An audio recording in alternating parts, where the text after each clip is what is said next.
Mga safety, good morning sa inyong lahat. So ngayon, nandito ko ngayon sa may Amadillo, dito sa may Dagatan, sa may Ricardo's Classic Coffee. So ngayon mga ka-safety, kung napansin nyo ito yung bonsai.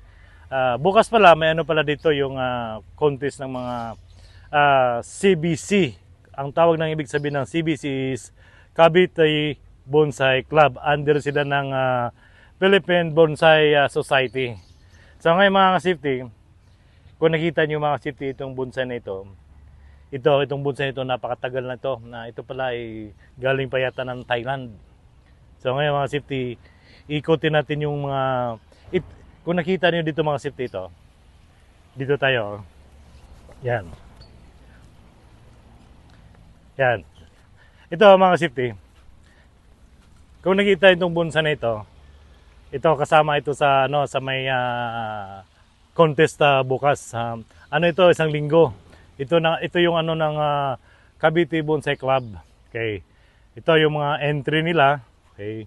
Napakaganda mga safety At saka ito mga safety, kung natandaan niyo yung itong bonsai pala itong bonsai na ito yung nanalo sa yung may pa-contest doon sa buong Asia doon sa may MUA Arena.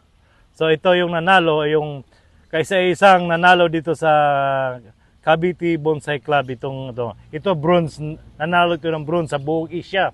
Biro nyo kasi bronze nanalo ito sa buong So ito pa yung iba, kung nakita nyo. Napakaganda itong mga yung mga bonsai na ito. Ito, ang nagtatanong ko dito, ito pala ay more than 15 years na itong bonsai na ito. Napakatibay Saka ito yung iba. Ayan mga ka-safety, itong mga bonsai na ito. Napakaganda tingnan. Kaya kung sino man yung mga mahilig sa mga bonsai dyan, pumasyal na kayo dito bukas sa may dito, pa-contest dito sa may Amadillo, dito sa may Ricardo's Coffee and Cuisine dito. Okay. Ito, napaganda yung yung landscape, napaganda. Tignan yung mga pag-landscape nito mga ka-safety Ito. Talagang talagang hindi ito mga ka-safety Talagang original ito, hindi ito yung sinasabing na yung ginagawa-gawa lang, talagang bonsai na bonsai. Ito. Kung nakita nyo, napakaganda dito. Tingnan nyo mga ka-safety Kaya ito, kung sino may yung mahilig manood ng dito sa may Amadillo, dito mga ka-safety, hindi kayo mabuboring dito sa Amadillo pag nanood kayo kasi may dito. May kape, basta maganda itong restaurant nito. The best itong restaurant nito yung Ricardo's. So ito.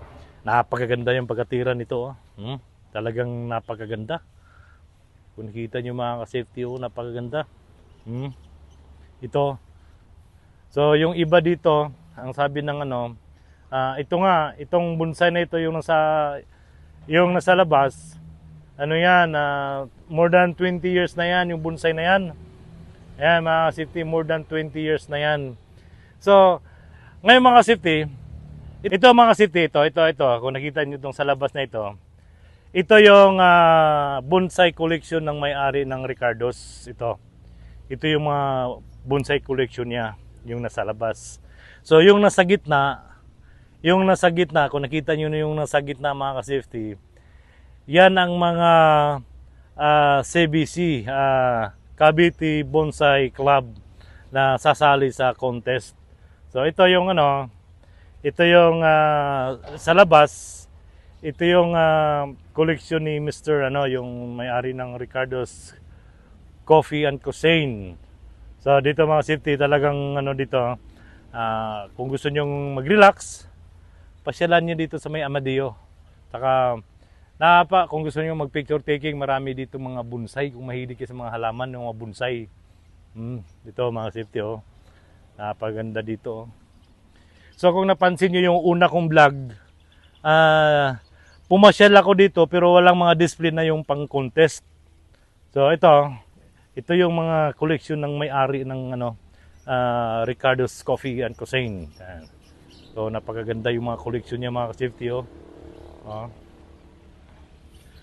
Ayan oh. So yan mga ka-safety, balikan natin yung ito yung nanalo doon sa may MOA Arena nung open ng bonsai, yung contest ng bonsai sa buong Asia. So ito yung nanalo bronze dito sa may CBC, Cavite Bonsai Club. Ito dito sa may sa Pilipinas, ito dito sa CBC ang nanalo dito na bronze. So ngayon mga ka-safety, ito tingnan natin ito. So yun lang mga ka-safety. Gaya ng sabi ko, bukas kung sino mo yung mahilig sa mga bonsai, yung mga followers ko dyan, kung sino mo yung mahilig sa mga bonsai, pumasyal kayo dito bukas, manood kayo. Kasi yung iba, kung nakita nyo ibang misa doon, bakante pa, parating pa daw yung ibang mga magagandang bonsai i-display mamaya. So yun lang mga ka-safety. Kita-kits tayo ulit mga ka-safety.